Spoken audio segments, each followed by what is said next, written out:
Merci beaucoup d'avoir accepté de venir nous parler de votre expérience, avec, la Corporation catholique de la santé du Manitoba d'abord, qui est maintenant le réseau Compassion Network. Ça fait 25 ans que nous avons été créés. Alors avant de commencer avec le vif du sujet, là, ça fait déjà, bon 30 minutes qu'on en discute ensemble là, mais, j'aimerais ça qu'on ait à la caméra votre nom complet et vos titres. Si ou là, enfargez-vous pas dans les titres officiels si vous vous souvenez plus exactement, puis ap les années aussi ou les temps là, d'une façon à ce qu'on puisse, heu, vous retracer sur notre ligne, du temps là. Alors on va commencer avec monsieur Labossière. Malheureusement avec moi. Hem, Gérald Labossière, heu, j'ai été à différentes reprises dans plusieurs des organismes. À ce temps-là, au début des Sœurs Grises, maintenant Réseau Compassion. Commençant avec où on est aujourd'hui, qui à ce temps-là, ça s'appelait le Centre hospitalier Taché. C'est un comité, institut conseil, président par la suite. Les années, il faudrait regarder un petit peu, là, on retourne loin en arrière. C'était avant la naissance, de la corporation. Alors, même comme 15 à 20 ans avant et par la suite, ça a été, sur des comités à l'hôpital Saint-Boniface, ensuite sur le premier conseil qui a débuté, le centre de santé. Et puis, il y a différents rôles à travers ça, là-dessus. Au niveau de la nouvelle corporation, j'étais le vice-président quand ça a commencé. Je suis devenu président par la suite. Et à ce temps-là, il y avait l'organisme des membres qui faisait le pont avec les sœurs et la corporation au niveau gestion, opération. Et alors, c'était les mêmes gens. Alors moi, j'étais sur celui-là, je suis devenu président des membres, mais ça a évolué depuis ce temps-là, puis il y en a d'autres certainement qui en parleront. Alors, puis à la fin, bien, je suis graduellement, quand j'ai quitté président, c'était encore la corporation catholique et Laurette a pris la relève et de là, j'ai resté comme président des membres pour quelque temps et par la suite, c'est Francis qui est devenu président de cet organisme-là. Fantastique. Madame Baudry-Ferland. 1988. Sir Jacqueline Feutive me nomme au conseil d'administration de l'hôpital Saint-Boniface. De là, je suis allée au centre de santé éventuellement, comme présidente, comme membre et présidente à un moment donné, heu, au conseil d'administration du centre Taché, Foyer Valade, comme membre et comme présidente aussi. Hem chez les membres aussi, j'étais à la vice-présidence et chez les membres, comme Gérald dit, quand on était au conseil comme président du conseil de la corporation, on était automatiquement membre les membres de, des Sœurs Grises. C'est ça. Pouvez-vous m'expliquer, avant que je continue avec Francis, qu'est-ce qu'on appelle par les membres des Sœurs Grises? C'est Je te un pourrais expliquer ça. vas-y Francis, ça tombe-tu bien? OK, alors moi, je suis Francis Labossière. Je suis président du conseil des membres, ce qu'on appelle en anglais le Catholic Health Sponsors of Manitoba. Alors, Réseau Compassion Network, qui s'appelait anciennement Catholic Health Corporation of Manitoba, ça a débuté en 2000. Et puis, c'est un organisme avec deux bras. Il y a un bras civil qui est Réseau Compassion Network, puis il y a un bras canonique qui est le conseil des membres dont je suis président. Et ce conseil canonique se rapporte directement à Rome, au dicaster des congrégations. Et voilà la dynamique, c'est que nous ne sommes pas une congrégation. Nous avons hérité de la congrégation des Sœurs Grises et maintenant de d'autres congrégations. Mais on essaye de trouver une façon de où on va se rapporter dans le futur. Alors, nous, notre responsabilité primaire comme membre, c'est de faire certain qu'on surveille à ce que la mission soit respectée, l'identité catholique soit respectée, qu'on est conforme aux enseignements de l'Église. Ceci étant dit, il y a beaucoup de discussions qu'on pourrait avoir là-dessus. Euh, Tandis que, et nous, on nomme les administrateurs de Réseau Compassion Network. Alors, avec l'évolution dont Gérald et Laurette ont mentionné, auparavant, quand ça a commencé, c'était les mêmes gens sur les deux organismes. Au fur et à mesure qu'il y a eu une évolution, on a séparé les personnes qui siégeaient au Réseau Compassion Network et ceux qui siégeaient euh, pour éviter des conflits possibles, quoique on n'a vraiment jamais eu de conflit. Alors maintenant, on est 7, maintenant 9 membres, dont les 2 évêques, l'archevêque de Winnipeg, l'archevêque de Saint-Boniface. Et nous venons d'ajouter 2 membres du Québec, de Réseau Compassion Québec, qui siègent comme membres aussi, dont Sœur Jacqueline Saint-Yves. Alors, je ne sais pas si ça l'explique un peu. Absolument. Oui, je pense que c'est la première fois qu'on me l'explique bien comme Ouais. ça. Et puis moi, ça fait 10 ans que je suis impliqué, 4 ans comme membre et 6 ans comme président. Et puis je devrais vraiment arrêter, mais parce que ça fait longtemps, mais il y a beaucoup de transitions qui se travaillent. Alors, on a pensé sage d'attendre que c'est un peu plus avancé. Ça, c'est pas encore l'heure de la retraite pour vous, là. Ben, pas pour la retraite. La retraite payée est faite. La retraite non payée continue. Continue. Et outre cela, Francis, je vais vous tutoyer. J'espère que est-ce qu'on veut que je J'espère. oui, c'est bon, parce que sinon je me fais chicaner, là. Fait qu'il faut que je prenne vos bonnes habitudes, ça a l'air. Hem, outre, CHSM et Réseau Compassion, mais davantage CHSM, vous avez également évolué, comme direction générale attachée malade. Il Ah y avait ben là, d'autres mouvements au sein du réseau, là. oui, je suis infirmier de profession. J'ai travaillé longtemps à l'hôpital Saint-Boniface comme infirmier. J'ai transitionné plus dans l'administration au fil des années. J'ai œuvré comme PDG ici au Centre Taché et au Foyer Valade, ensemble, qui s'appelle maintenant Action Marguerite. Et puis, alors j'ai été impliqué beaucoup avec les œuvres des Sœurs Grises. D'ailleurs, c'est Laurette qui était ma boss euh, ici lorsque j'étais ici. C'était un peu incestueux, notre affaire. Je me Mais non, c'est tiens. de la bonne camaraderie. C'est de la bonne camaraderie, tu vois? C'est ça qu'on veut, des bonnes relations de travail qui se C'est perpétuent vrai, au j'avais fil des oublié. décennies. C'est comme ça qu'il faut il faut le définir. Oui, je me souviens de ton embauche. Oui, oui, c'est ça. Parfait, OK. Alors, écoutez, je vous ai envoyé une liste de questions, mais comme si on peut c'est pas couler dans le béton, là, comme on dit. Alors, on peut diverger de direction. Puis, si vous avez des choses à ajouter qui sont à l'extérieur de ce qui a été envoyé, on n'hésite pas, d'accord?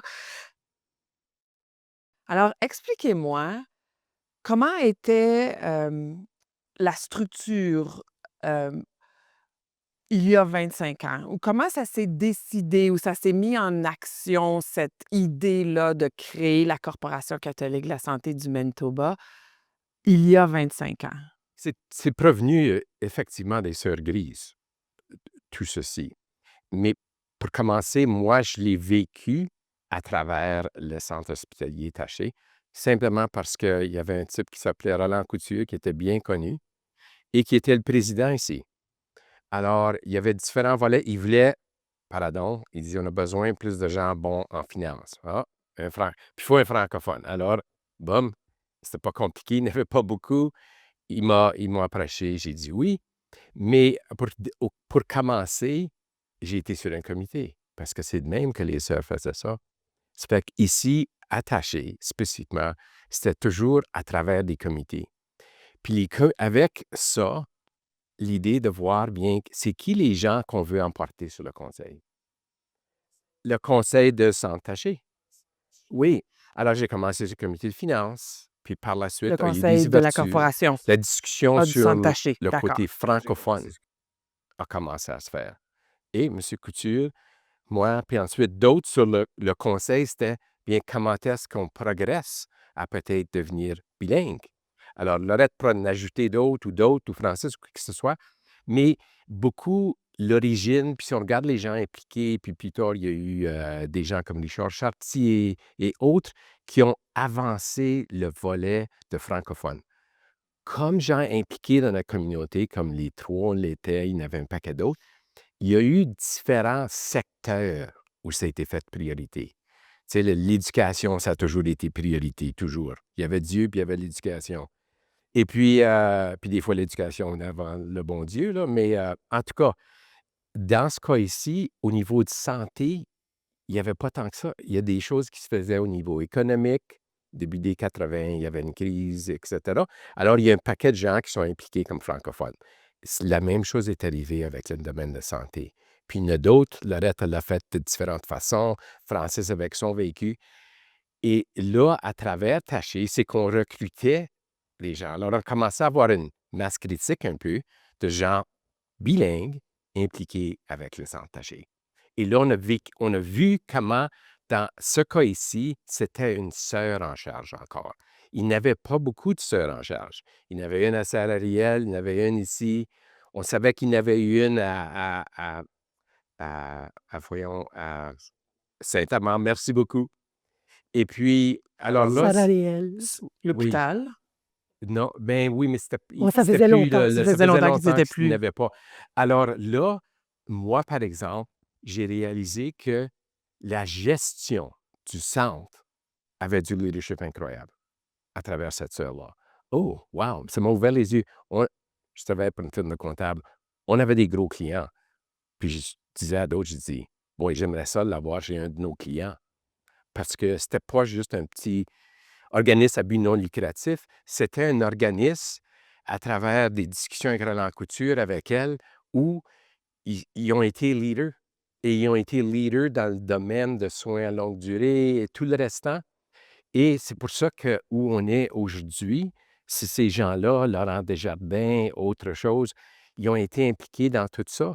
Alors je me dis: «Wow, c'est pas mal incroyable» et puis ça a continué de là, mais des pratiques de ensuite, heu, où on s'en va. Alors les sœurs tout d'un coup parce que tout d'un coup, quand tu devenais vice-président ou vice-président, tu pourrais être là pour des rencontres avec d'autres DG ou la sœur supérieure, s'il y avait quelque chose qui se passait. Alors on apprenait à connaître la sœur supérieure. Ça fait qu'il n'y avait pas d'autres organismes, ça allait être direct. Alors là, tout d'un coup, oh, tu entendais dans les coulisses un peu: «Ah, je pense qu'on a besoin, comme sœur Grise, on a besoin de quelqu'un pour nous aider dans notre transition». Parce qu'on voit qu'on veut transitionner, puis de structure, puis tout ça. Alors, on va embaucher pour nous autres. Mais c'était vraiment pour tout le système, quelqu'un.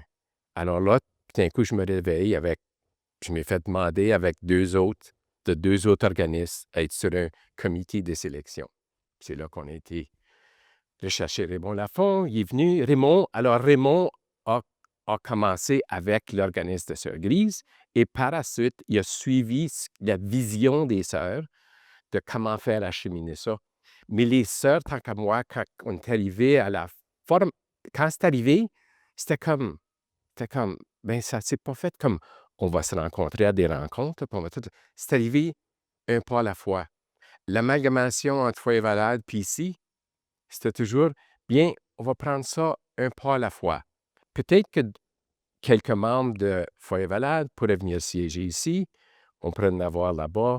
Alors, il y avait un monsieur Rémiard qui était là-bas. Alors, ça s'est fait. Puis là, tout d'un coup, avec qui qu'on commence? Ça fait que dans la fusion, moi, j'ai laissé la place à monsieur Rémiard pour montrer que c'est pas toujours les gros qu'il faut que ce soit. Alors, lui est devenu président. Tu vois, c'est pour ça, quand on se C'est là que j'ai parlait, connu. il était là, puis là, moi, je suis devenu C'est là. après lui. Ça fait que tout ça, c'était fait dans une mode, un genre de sens d'égalité aussi, que même si tu es plus petit ou quoi que ce soit, c'est pas ça qui est important, c'est de travailler ensemble.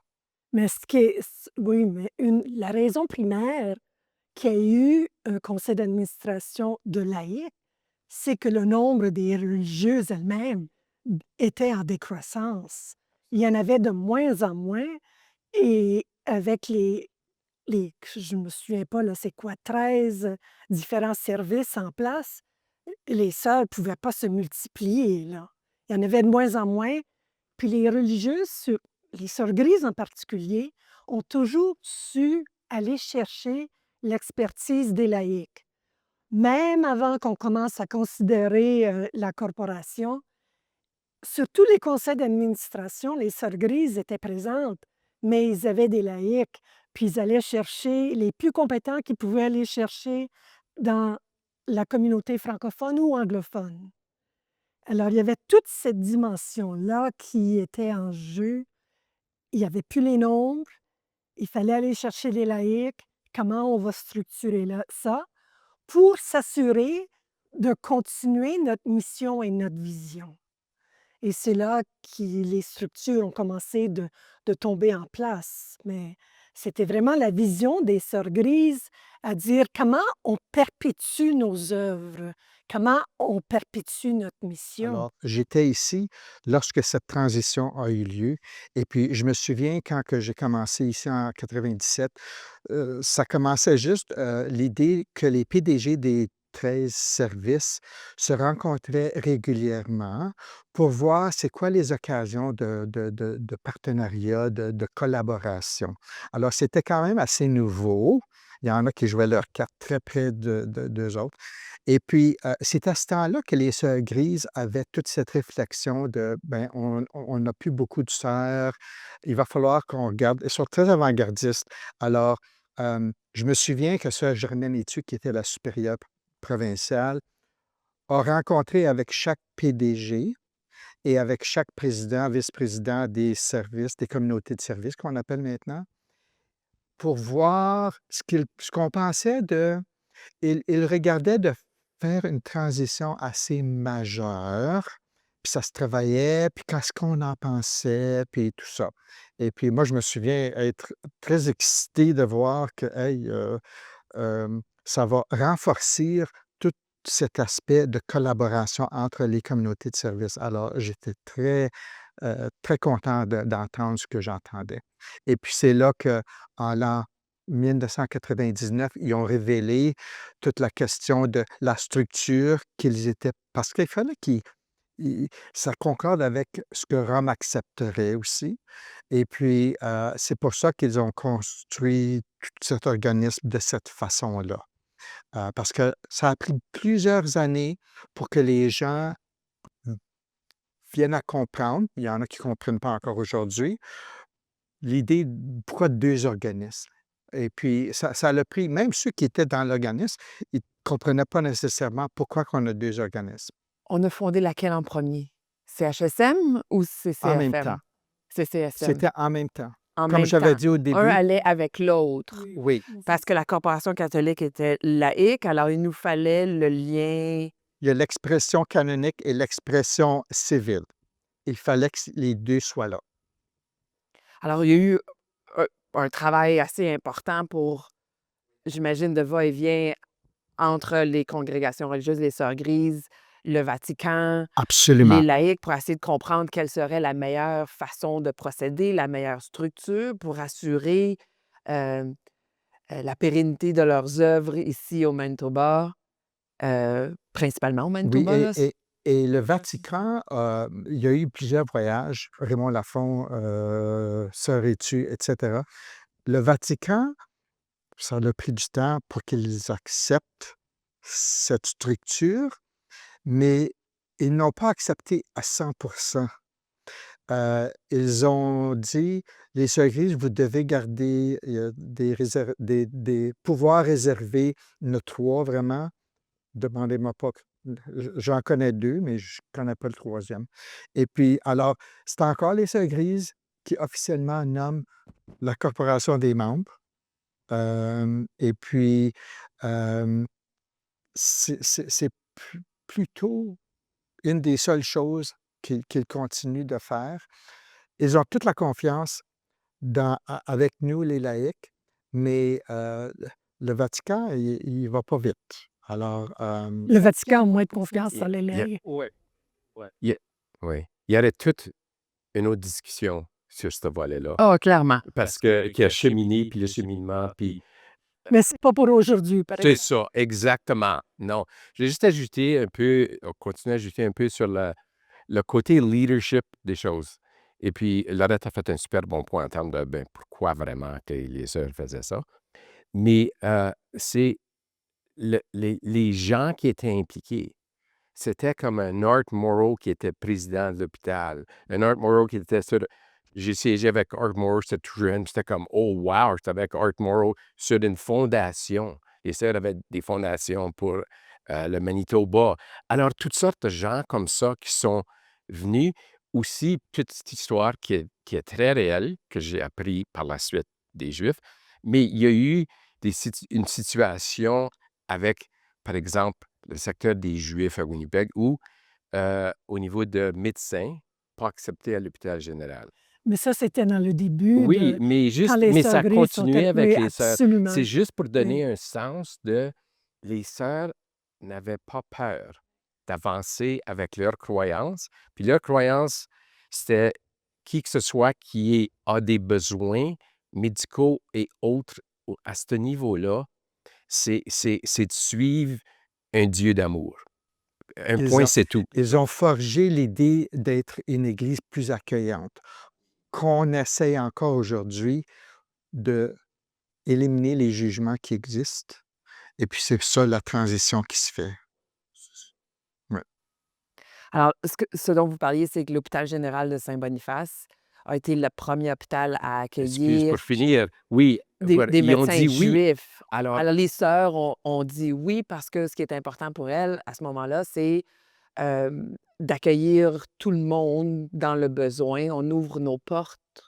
Hem, je sais que nous, au Réseau Compassion, on dit souvent: «Qu'est-ce que les sœurs diraient?» Bien, ils diraient: «Aimons-les, ouvrons nos portes, Et c'est comme et c'est faisons tomber pourquoi les barrières». et c'est pourquoi qu'aujourd'hui, le programme cardiaque est situé à l'hôpital Saint-Boniface parce que la plupart des chirurgiens cardiaques sont des Juifs.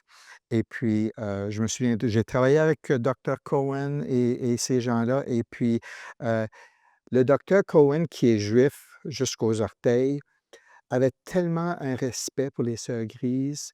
Et puis, c'est lui qui disait, n'ayez pas peur de dire Merry Christmas. Il dit, c'est votre historique. Il dit, soyez fiers. Et puis, je trouvais ça, cette complicité qu'il a développée, là, fantastique. Mais le Saint-Esprit. oui, Oui, exactement. c'est sûr. Oui. Excellent. Comme c'est super bien dit, c'est super bien amené. Comme j'apprends des choses, j'aime ça, c'est fantastique. Hem, alors, vous venez de nous parler de la création de la Corporation catholique. On va l'appeler la Corporation catholique parce que je sais que c'est comme ça que vous l'avez vu, connu, et vu évoluer. Alors, et comment est-ce que vous voyez, hem, de sa création à aujourd'hui, son évolution?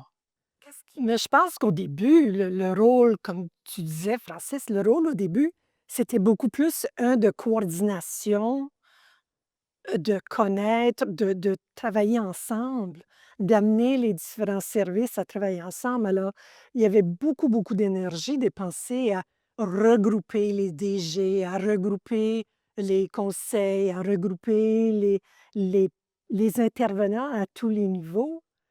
La corporation devait apprendre à mieux connaître tous les services. Et dans le début, moi, je me souviens, il y avait un grand accent, un gros accent sur la comptabilité.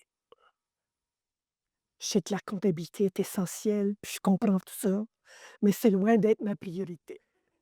Alors, il y avait toujours cette discussion-là entre les comptables et l'approche, parce que la comptabilité, c'est évidemment quelque chose de pareil partout dans tous les organismes, OK? Alors, c'est quelque chose qui est beaucoup plus facile à regrouper et à faire. Il y avait beaucoup d'accent à ce niveau-là, selon moi. Ah, selon moi, OK? Parce que c'était pas dans mes termes de référence à moi. Mais il y a eu, avec le temps, une énorme effort, accent à aller au-delà de ça. C'est plus que de travailler ensemble, c'est quoi notre philosophie d'approche ensemble? C'est quoi la mission, cette vision des Sœurs Grises qu'on veut transmettre? Qu'est-ce que ça veut dire? Et en fait, pour un moment donné, ce qu'on a décidé, ce qui a évolué, c'est toute cette approche de compassion. Ce que ça veut dire, comment le véhiculer, comment le vivre et comment intégrer ça à l'intérieur des 13 services, des combien de personnels, les quelques mille, 8 000 personnels, les combien de bénévoles, comment intégrer ça à l'intérieur de ça. Alors, cette évolution-là de coordonner, organiser le tangible à amener à le vivre, le vécu dans la qualité du service.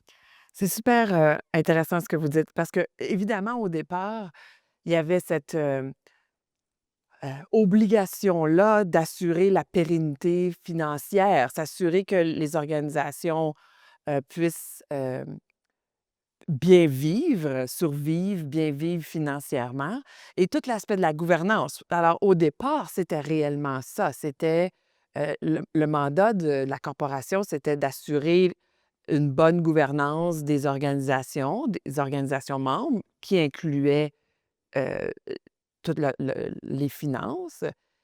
Et ma compréhension, ce que vous dites, c'est qu'on a, une fois qu'on s'est assuré qu'on avait ça en place, que la fondation était bonne, là, on a commencé à réfléchir à, OK, mais qu'est-ce qu'on veut de plus ou davantage? Qu'est-ce qui nous différencie des autres organisations en santé et services sociaux au Manitoba?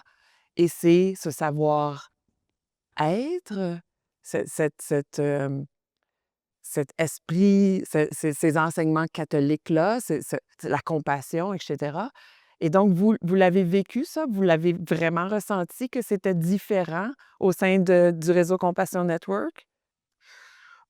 Certainement, je dirais les 15 premières années, étaient plutôt centrées sur la gouvernance, la structure, le soutien, hem et puis je dirais dans les 5 à 10 dernières années, hem, c'est comme, heu, la corporation a eu une maturité et on commençait à questionner. On est appelé d'aller dans quelle direction? Alors, la mission, oui, elle est exprimée de différentes façons, mais on ressentait un besoin d'aller au-delà de ce qu'on faisait et c'est là que tout l'aspect des besoins criants de la communauté ont commencé à se faire ressentir et Réseau Compassion a passé un stage où il, devait avoir une réflexion. Quelle sorte d'organisme est-ce qu'on veut être? Il y en a parfois des communautés de services qui disaient: «Bien, on veut que vous soyez un peu comme un Procter& Gamble, que vous soyez le visage de tout et puis que nous, on fait notre petite chose». Puis il y en a d'autres qui voulaient plutôt que non. Nous, on connaît notre communauté, on connaît, ceux qu'on dessert, mais on a besoin de votre soutien dans divers domaines. Le domaine éthique, le domaine, de collaboration entre où il y a des opportunités de collaborer. Alors, c'est un peu comme ça que ça a évolué, mais je dirais que la poussée maintenant, c'est comment est-ce qu'on peut répondre à des besoins dans la communauté? Il y a des choses qui ont changé.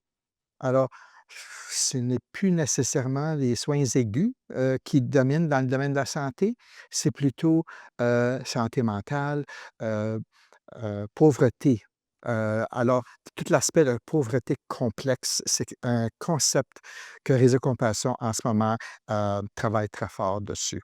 Alors, c'est excitant, c'est un peu déstabilisant parce que c'est nouveau et puis, on n'a plus ce désir de obligé d'être contrôleur, d'avoir une communauté de service qui fait tout. C'est plutôt Avec qui est-ce qu'on peut travailler avec des partenariats pour atteindre des buts, des objectifs qui vont aider la communauté en besoin? C'est la force du réseau, hein? C'est cette évolution-là vers chaque organisation qui a sa propre identité, sa propre force, à OK, comment est-ce qu'on peut, ensemble, créer quelque chose où l'union fait la force, où on sera davantage en mesure de répondre aux besoins non satisfaits dans la communauté.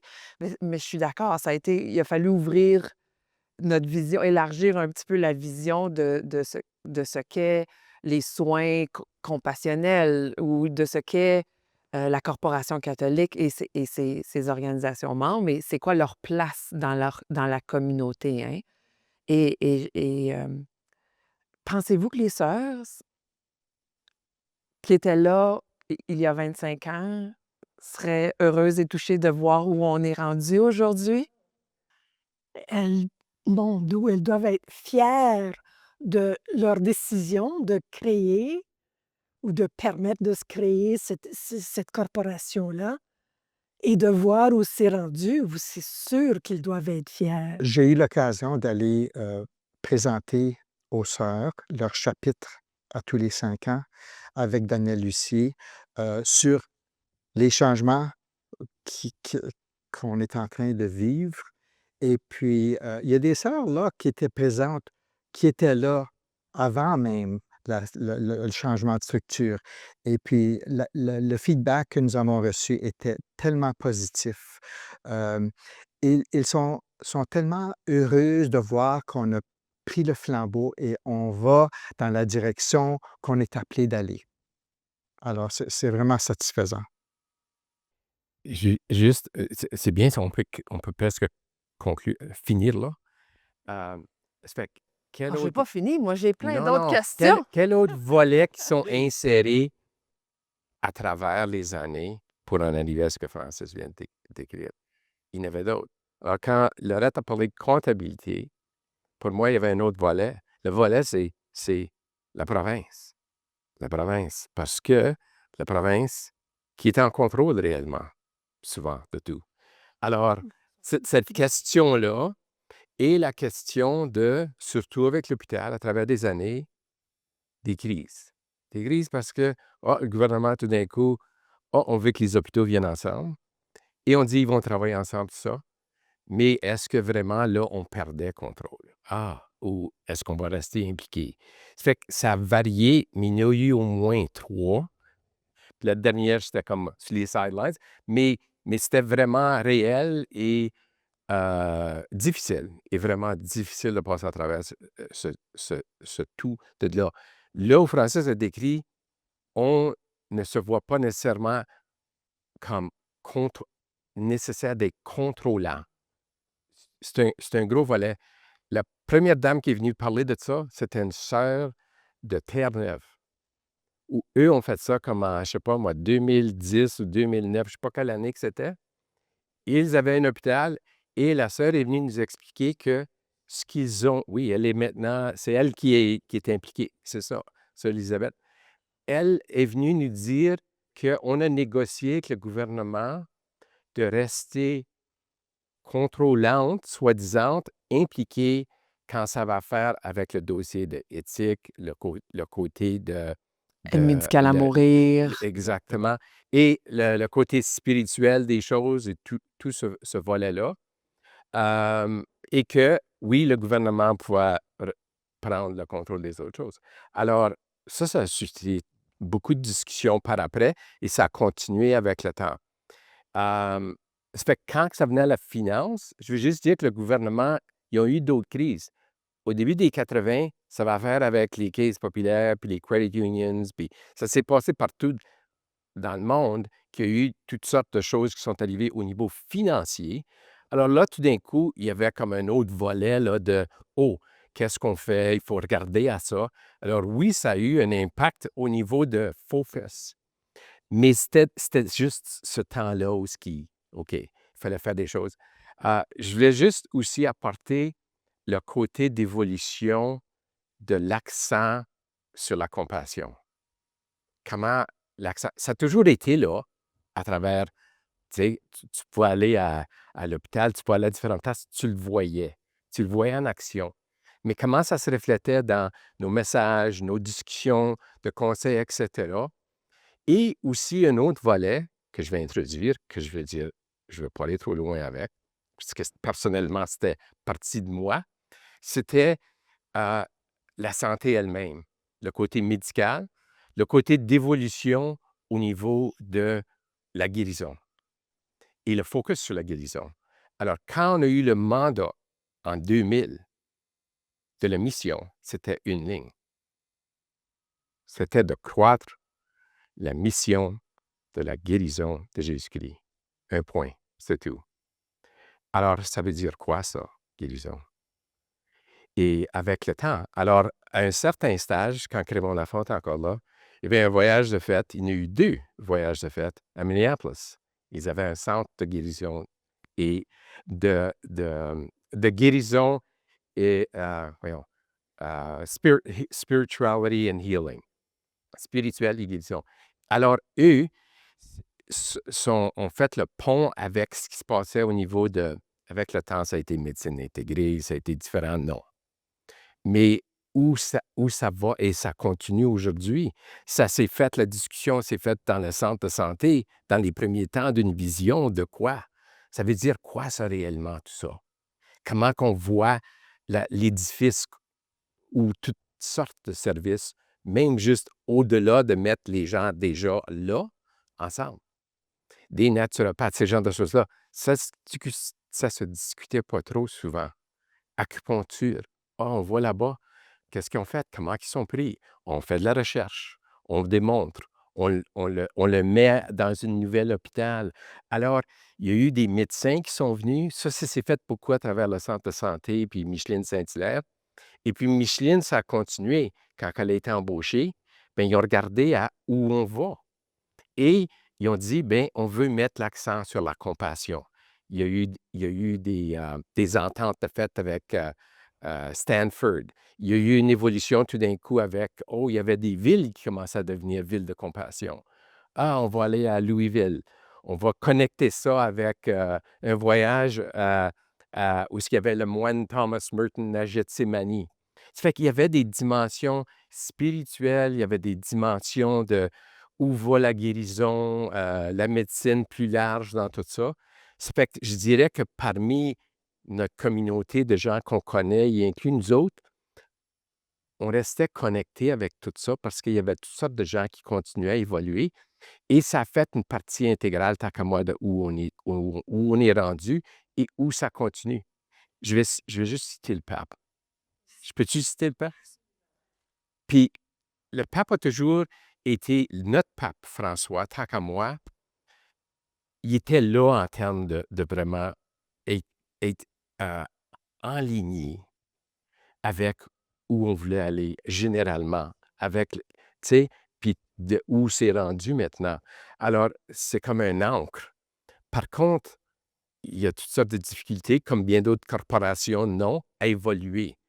Mais lui, si on l'écoute, il y a une sœur franciscaine qui s'appelle Ilia Delio, qui est pas mal bien connue. Elle a déjà fait des retraites ici, tout ça. Elle a commencé sa vie comme physiciste avant de devenir sœur. Elle a toujours parlé de l'évolution. Et elle dit essentiellement que, comme le pape dit, le gros problème, c'est l'affaire entre religion et évolution et la définition de Dieu. Alors, quand on parle catholique, in a nutshell, c'est un peu ça. Alors, lui ici, j'ai trouvé ça pas mal fantastique. C'est juste il y a quelques jours, là. Elle est sortie avec quelque chose qui dit « Je vous en ai envoyé des copies, puis je les ai traduits dans quelques minutes parce qu'à cette heure, ils ont des engins qui le font. » Alors là, le pape commence par dire, la lettre raconte, c'est intitulé « La fin du monde ». La fin du monde, crise, responsabilité, espoir. Et il utilise le mot « polycrise » pour décrire la nature dramatique de la conjoncture historique à laquelle nous assistons actuellement, dans laquelle convergent les guerres, les changements climatiques, les problèmes énergétiques, les épidémies, le phénomène migratoire et l'innovation technologique. Alors, ça continue avec l'importance de mettre l'attention là-dessus, tout comme Francis vient de discuter, sur ce volet-là. Et maintenant, comment c'est en train d'évoluer au niveau scientifique, puis on parle clairement. Eux évoluent. Alors, ça change. Et ça rejoint certains aspects de dogme qui voient un Dieu d'amour, par exemple. Comment l'univers est construit, comment on est tous connectés, les plantes, les arbres, la nature. Alors, le pape a constamment, depuis qu'il est là, évolué avec ce qu'il dit. Et là, il voit tout ce qui se passe, il rattache à tout ça. Alors, moi, juste pour continuer dans le sens que les deux ici ont dit, je vois ça comme que, que le réseau peut continuer à offrir, à être partie de l'évolution qu'on a besoin de faire. Alors, on était là depuis les débuts, mais ça continue toujours à évoluer. Pas pour dire qu'on a, dans certains cas, on a été sur des conseils. On peut dire, ben oui, on discutait puis tout ça ensemble, mais des gros sujets, des fois difficiles à rentrer dedans, là, puis l'Église, c'est ça. Bien, on va garder ça à certaines autres. On va aller visiter le Vatican. On compte un peu des choses en arrière des scènes. On rencontre une sœur ici ou là. Ils vont nous dire toutes sortes de choses intéressantes. Alors, on a été contrôlant de notre façon, mais ça faisait partie de la vie à ce temps-là. Alors, il ne faut pas s'en faire. Pareil comme le côté démystifier le fait que, oui, le côté de comment la civilisation s'est faite. Et encore là, on évolue avec ça. Alors, c'est de prendre en main, comme les sœurs ont toujours fait, prendre en main ce qui se présente. Alors, le pape prend ça en main, puis je vois ça de bon œil. J'espère qu'il peut durer un peu plus longtemps. Mais alors, pour moi, c'est dans ce sens-là que je vois ça d'une façon vraiment heureuse. Donc, ce que j'entends, c'est que vous êtes heureux d'avoir eu la chance ou le privilège d'évoluer dans les 25 dernières années à votre façon, dans une organisation du Réseau Compassion Network en tant que direction générale ou comme président ou présidente d'un conseil au sein du réseau, au sein de... Hem, à cette évolution-là entre, bonne gouvernance, bonne finance, à on va prendre soin, on va ajouter une notion humaine, on va travailler ensemble à ajouter de la compassion, à prendre soin de nous, prendre soin de nos employés de façon à ce qu'ils puissent prendre soin des gens qui franchissent les portes de nos organisations en temps de besoin. Vous devez être fiers du parcours dans les dernières 25 années? Avant d'aller là, il faut se rappeler que toute cette évolution-là, dans les dernières 25 années pour la corporation, il y avait aussi le changement, le grand changement de santé au niveau de la province. Toute la création des offices régionaux. Et les offices régionaux ont pris en main beaucoup de la structure de livraison de services cliniques. Alors, tout cet aspect-là, avec toutes les discussions qu'il y a eu de perte du contrôle et qui va contrôler et qui travaille pour qui, etc., etc., la corporation a dû vraiment préciser son rôle parce qu'il ne contrôlait plus. Les 800 employés de l'hôpital Saint-Boniface n'étaient plus les leurs. Il devait, à ce moment-là, réfléchir à comment ils vont influencer le système de santé maintenant qui est tout restructuré par la province. Et c'était cette réflexion-là qui devait se faire, qui a été pénible, qui a été difficile et qui continue, je crois. Mais avec le recul, puis avec l'expérience de vie, je me rends compte qu'il y a une différence dans les heures des sœurs grises. C'est vécu, c'est senti, mais il faut aller plus loin dans ce sens-là parce que je crois que la ressource la plus importante que sur laquelle la corporation peut avoir une influence, c'est le personnel et à moins d'investir dans ce personnel-là, il n'y aura pas le rendement voulu. tu disais on devrait être fier de ce qu'on a accompli. Je dirais que oui, on est très fiers, mais il y a tellement plus de besoins dans lesquels on doit s'impliquer, euh, parce qu'on constate de plus en plus, nous sommes un organisme catholique et il faut se questionner, ça veut dire quoi ça? Et puis, je dirais qu'il y a des tensions peut-être entre ce que l'Église officielle dit et ce que nos communautés de service se trouvent et ils voient qu'ils ont des populations qui ne se sentent pas très bien desservies ou ne se sentent pas très bien accueillies. Et ça va à l'encontre, d'après nous, euh, de l'enseignement de Jésus. Alors, il faut patauger dans tout ça un peu délicatement, mais on décide d'aller de l'avant avec pousser les frontières et devenir, comment est-ce qu'on devient une Église plus accueillante, compatissante? Et puis, ça peut vouloir dire les populations qui se sentent pas accueillis, comment est-ce qu'on va transiger avec eux euh, afin en fin de compte, devenir plus accueillant. On peut dire la communauté LGBTQ, il y a la pauvreté, les Autochtones. Réseau Compassion mise beaucoup sur la réconciliation avec les Autochtones et toutes les communautés de service ont dû regarder à comment ils vont intégrer ce concept de réconciliation dans leur vécu et dans leur livraison de service, qui est excellent. Alors, Réseau Compassion dit pas aux communautés de service, vous devez faire ci, mais on vous encourage de regarder comment vous allez mieux répondre à ce besoin de réconciliation. Puis ça prend toutes sortes de formes. Même chose avec la communauté LGBTQ, c'est trop long à dire, mais alors, on a beaucoup plus à faire.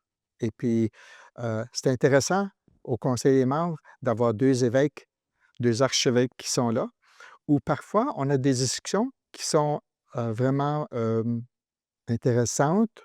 On n'est pas toujours sur la même longueur d'onde et je les comprends et les autres, ils sont dans un mode de vie hiérarchique, mais nous, on, on se sent aussi appelé de pousser un peu la frontière des choses. Alors, moi, c'est ça qui me motive de continuer. Moi, ma question à toi, Francis, puis je comprends, la pauvreté, c'est la plus grande des questions aujourd'hui dans le monde. La pauvreté dans tous ses sens. Puis les demandes, le besoin est de plus en plus grandissant partout. Comment la corporation peut répondre à tous ces besoins-là? C'est impossible. Ils peuvent sûrement pas répondre à tout. Ils peuvent pas répondre à tous les clientèles. Est-ce qu'à un moment donné, la corporation aura à dire, ben, nous, notre mission, notre vision, c'est cette clientèle, c'est ce genre de service, c'est ça, puis on va focuser sur ça? Ou est-ce qu'on continue à regarder plus grand, plus loin? Comme, moi, je ne sais pas, là, c'est un débat, c'est une réflexion qui, je suis certaine, qui vous préoccupe, là, mais Oui, bien, les Sœurs Grises ont légué des ressources financières à la corporation lorsqu'ils l'ont créée. vitam aeternam. Bien, Certain. essentiellement, oui, parce OK. que Oui, il y a, tu as raison. il y a un Avec certain Charité Doré, on Oui, a, oui, Oui, oui. on s'assure oui, mais quand d'avoir même. à perpétuité. Il faut quand même Mais c'est pas. s'entendre. Hein. Ben oui, Oui, c'est oui. ça. Vous soulevez un point intéressant. Oui, alors, il y a quand même des ressources qui sont à la disposition de Réseau Compassion afin de, parfois, on a juste besoin d'un peu de, je ne sais pas comment dire en français, de seed money envers un projet qui est vraiment nécessaire, à travailler avec un autre partenaire où on veut démontrer à travers de ce petit fonds qu'on peut appuyer, le besoin de quelque chose afin d'éventuellement convaincre les instances gouvernementaux de financer quelque chose. Alors ça, c'est un exemple. Et puis peut-être aussi à la longue, on va s'attarder moins à des services traditionnels dont la province a pris contrôle essentiellement et s'attarder plus vers des besoins où il y a personne vraiment qui s'occupe de ça. Puis dans la communauté, dans la pauvreté complexe, il y a beaucoup d'instances de ce côté-là. Alors, logement, les itinérants, les nouveaux arrivants, c'est tous des domaines que je pense que Réseau s'attarde beaucoup plus maintenant. Je pense que vous l'avez très bien décrit. La façon dont le réseau peut avoir un impact présentement, c'est euh, identifier les projets ou les partenariats, les projets où il y a un besoin à répondre, right? Par exemple, on prend juste les sans-abri, puis se dire, bon, nous, on ne pourra pas faire ça toute seule. On n'a pas les moyens financiers. Non plus qu'on a une équipe de 150 personnes derrière nous. Alors, avec qui est un joueur important dans la communauté par rapport à cette problématique-là? Et là, on développe un partenariat. Donc, il y a une première, peut-être un investissement de base, je ne sais pas, pour développer un plan stratégique ou pour développer quelque chose ou pour s'assurer qu'on a les bonnes personnes à la table. Et de là, on, like, on est l'instigateur ou Daniel Lucier dit souvent le ah là, ça me manque juste parce que je veux dire exactement ce qu'il dit, là. Je peux-tu donner un exemple? Vas-y, Un absolument. exemple concret serait l'organisme StreetLinks, Marion Willis. On n'est pas toujours peut-être confortable avec la façon qu'un organisme opère, mais quand ils ont pris en charge un ancien caserne de feu sur la St. Mary's Road pour loger temporairement des itinérants. À la demande de la mine de Winnipeg. Oui, et puis Réseau Compassion a supporté financièrement toute cette transition. Alors, l'idée, c'est qu'on veut soutenir un organisme qui travaille très bien avec cette population-là. C'est un besoin criant, mais on n'est pas obligé on n'a pas les moyens d'aller puis d'être des contrôleurs de tout ça. On appuie, on travaille avec, et c'est ça qui est la beauté de cette philosophie dans laquelle on se trouve C'est maintenant. faciliter la réalisation de ces projets-là plutôt que de les diriger Exactement. nous-mêmes. Exact. C'est toujours en partenariat. Oui. Et même quand on parle d'un projet comme, par exemple, les Suites Marion, qui a été vraiment un projet sur une dizaine d'années, qui est l'idée par le réseau Compassion Network, il y a quand même 4 de nos organisations membres qui bénéficient des services ou, ou qui sont en train d'offrir. Alors, c'est toujours en partenariat, c'est toujours en équipe, c'est toujours de façon à répondre à des besoins non satisfaits, mais pas pour le bénéfice du réseau Compassion Network, mais pour le bénéfice des gens dans la Ma communauté qui en seule ont besoin. crainte dans ce que tu as dit, Francis, c'est, je suis d'accord, c'est la façon qu'on doit répondre à des plus grands besoins. Mais j'hésiterais quand on dit de laisser tomber certains des projets ou des services qui existent déjà. Parce que je crois sincèrement que la corporation ajoute à l'élément, ajoute à la qualité du service rendu à la clientèle. Définitivement. Puis c'est cet aspect-là que le système de santé va continuer à offrir les services, que ce soit à Sarah-Riel ou au Centre Taché, Foyer malade ou à l'hôpital Saint-Boniface. Oui, ils vont continuer. Mais le rendement du service à la clientèle, je crois que la corporation a et peut avoir une énorme influence sur ce Oui, service-là. oui, oui, définitivement.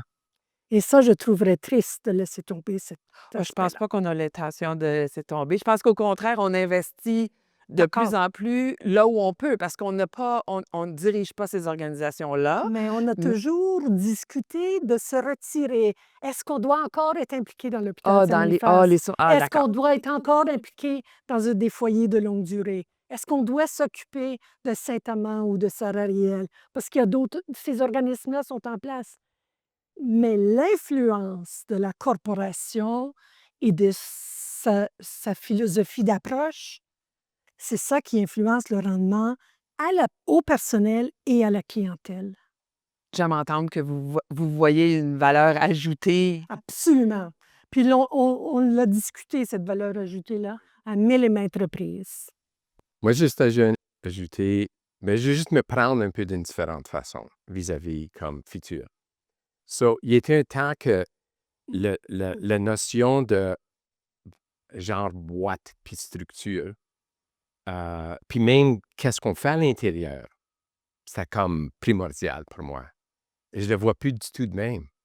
C'est-à-dire que si advenant que dans les soins à longue durée, la recherche qui se fait au niveau médical, au niveau de côté spirituel et tout ça, et justement poser la question, quand on parle de pauvreté, il ne faut pas oublier, pauvre en esprit, pauvre en esprit, on le voit en fin de vie.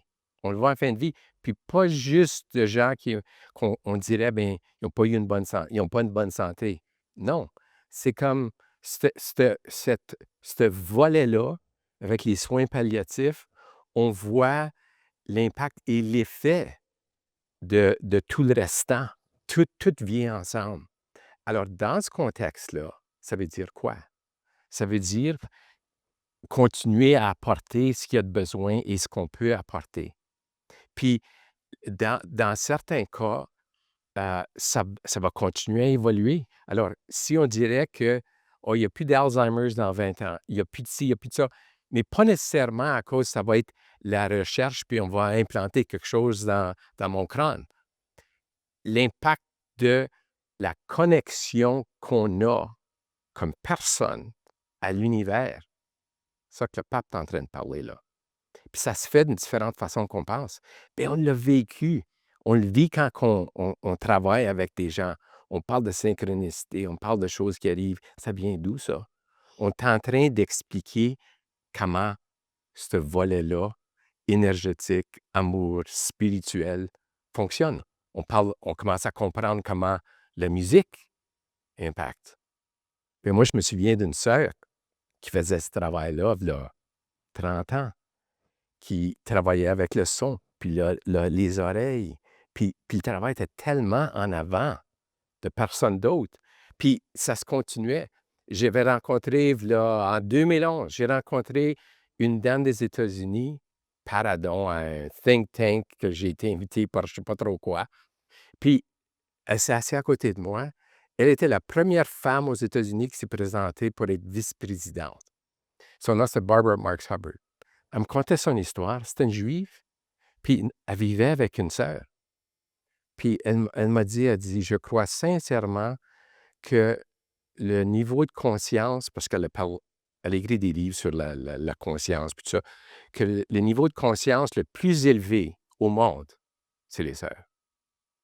Puis elle a été demandée par les sœurs aux États-Unis durant quand le Vatican les a attaqués, là. Elle était censée d'aller présenter. Elle dit, je ne sais pas ce qui va arriver à ça. Ben, Mais les c'est la sœurs, pratique contemplative. oui, les sœurs ont tenu bon. Puis elle est venue. Puis il y a des sœurs qui m'ont conté comment ils ont été appelés au Vatican, puis toute la quête des États-Unis, là. Mais les sœurs ont tenu bon. Une fois, ils sont mis en autobus, ils ont fait un film sur, tu sais. Ça fait que nous autres, au Canada, on était un peu plus doux de la façon qu'on s'explique ou on s'exprime, mais c'est encore là. C'est encore là. Alors, où ça va, l'accent sur qu'est-ce qu'on peut faire au niveau de la personne. Lisa Raven, qui est sur le conseil de le réseau Compassion, parle souvent dans son travail de réconciliation. La réconciliation commence par moi. Alors, c'est pour ça que le projet Compassion va commencer. En un premier temps, les employés, on s'attend qu'ils font toutes sortes de choses. Il faut les aider, mais Les gens se les conseillent. Qu'est-ce qu'on fait avec ça? C'est ça, Winnipeg Foundation. Ah bien, on va commencer avec les organismes qu'on dessert. Oh, et le personnel. Les gens se les conseillent, c'est facultatif. Ah, OK, mais à un certain stage, il faut être capable de dire non. Si tu veux être membre de conseil, ben, tu participes. Alors, ça continue à évoluer. Puis c'est bon, c'est bon. Alors, je me dirais que avec ça, je vois toujours que j'ai été, on dit des fois qu'on choisit un peu la vie qu'on a choisie à travers notre âme avant qu'on arrive. C'est ça le cas. On a choisi d'être ensemble, puis on se connaît avant d'être venus. Toutes nous autres ici, mais c'est dans un sens qu'on vit des choses sans regarder ça avec la peur, ce que j'ai décrit, que le pape a décrit, mais comme, non, on est venu pour ça. On est venu pour une certaine transformation qui va nous amener à ce que les œuvres faisaient dans les premiers temps, puis ce qu'on a vécu, puis ce qu'on vit encore. Alors, comment ça se fait? Pas certain, mais c'est comme on est encore sur le même bateau. Des fois, il y a plus qu'un bateau, puis on s'échange. Je vais juste te dire une autre chose, complètement différente. C'est qu'on a eu bien du plaisir ensemble. Bien du plaisir ensemble. Il ne faut pas oublier l'humour. Hein? C'est la Je bonne connais guérison. l'histoire. C'est la bonne guérison. Et puis, ouais, avec le sang taché, tout d'un coup, il y avait des serrures qui se passaient là, financières. Grosse décision. Party de Noël, puis on invitait tous les gens high class de Winnipeg ici. On va arrêter ça. Oh boy. OK, bien, venez chez nous, on a une maison neuve, puis on n'a pas encore meublé un côté. Ça fait qu'on a eu un gros party, puis il y a toutes sortes de gens qui sont venus. Les sœurs sont venues, puis ont emmené l'accordéon, puis le piano, puis Charles Laflèche a chanté Elvis, puis Gimli.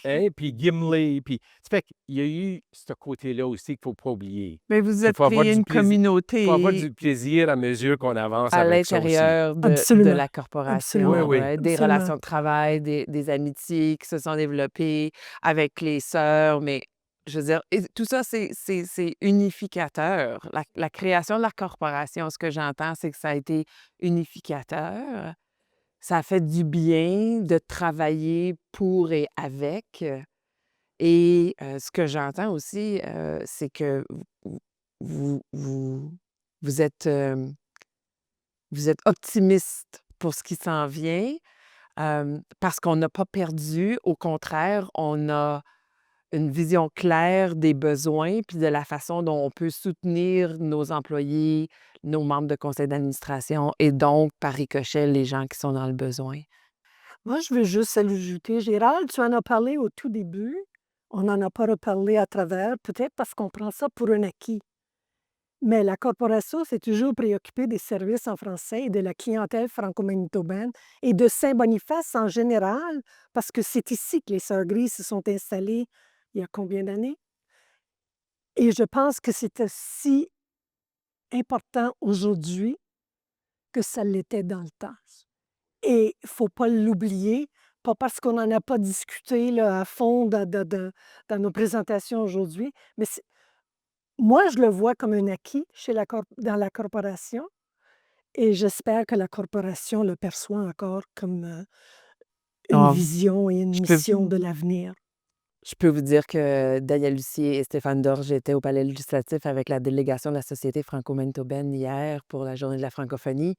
Une autre façon pour nous de répondre aux besoins non satisfaits, c'est ce fameux nouveau projet, bien, ça fait déjà au-dessus d'un an, là, Vitalité Santé, où on a obtenu du financement de Santé Canada pour mettre en place un grand groupe de partenaires d'organismes francophones pour voir à comment est-ce qu'on peut assurer la relève, même pas la relève, là, c'est tout de suite qu'on a besoin de gens qui travaillent en santé et en services sociaux en français au Manitoba.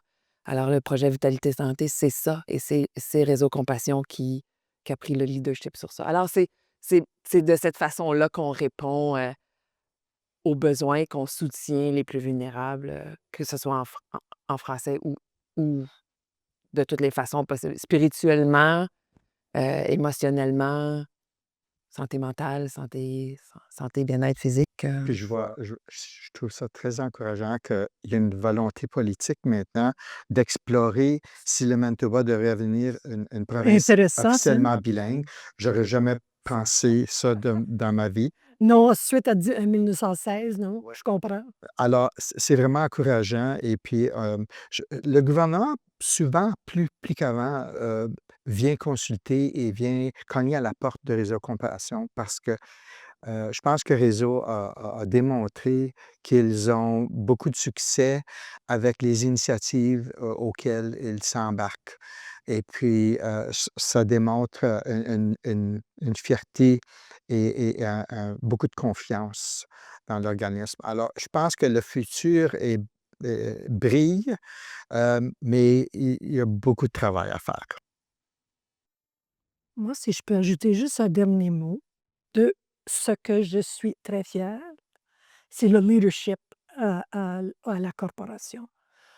Le travail que fait Daniel Lucier, je pense que la province le reconnaît aussi, non seulement le leadership de la corporation, mais le leadership de Daniel Cloutier. Excusez. C'est pas Vous avez une mémoire phénoménale, hein, des dates, des Oh noms et mon tout. Fait Dieu! que là, la langue vous a fourchu une fois en Wow! 1 heure, Mais là. en tout cas, si vous C'est pas wow! grave. Le leadership de Daniel Lucier est vraiment exemplaire. Puis si la corporation est où elle est aujourd'hui, je pense que c'est en grande partie de son ouverture d'esprit et de son expertise.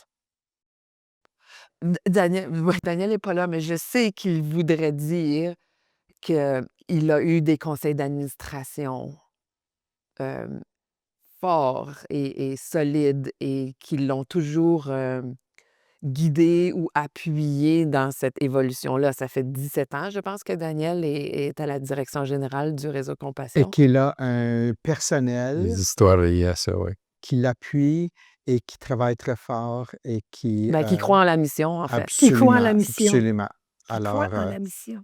bravo.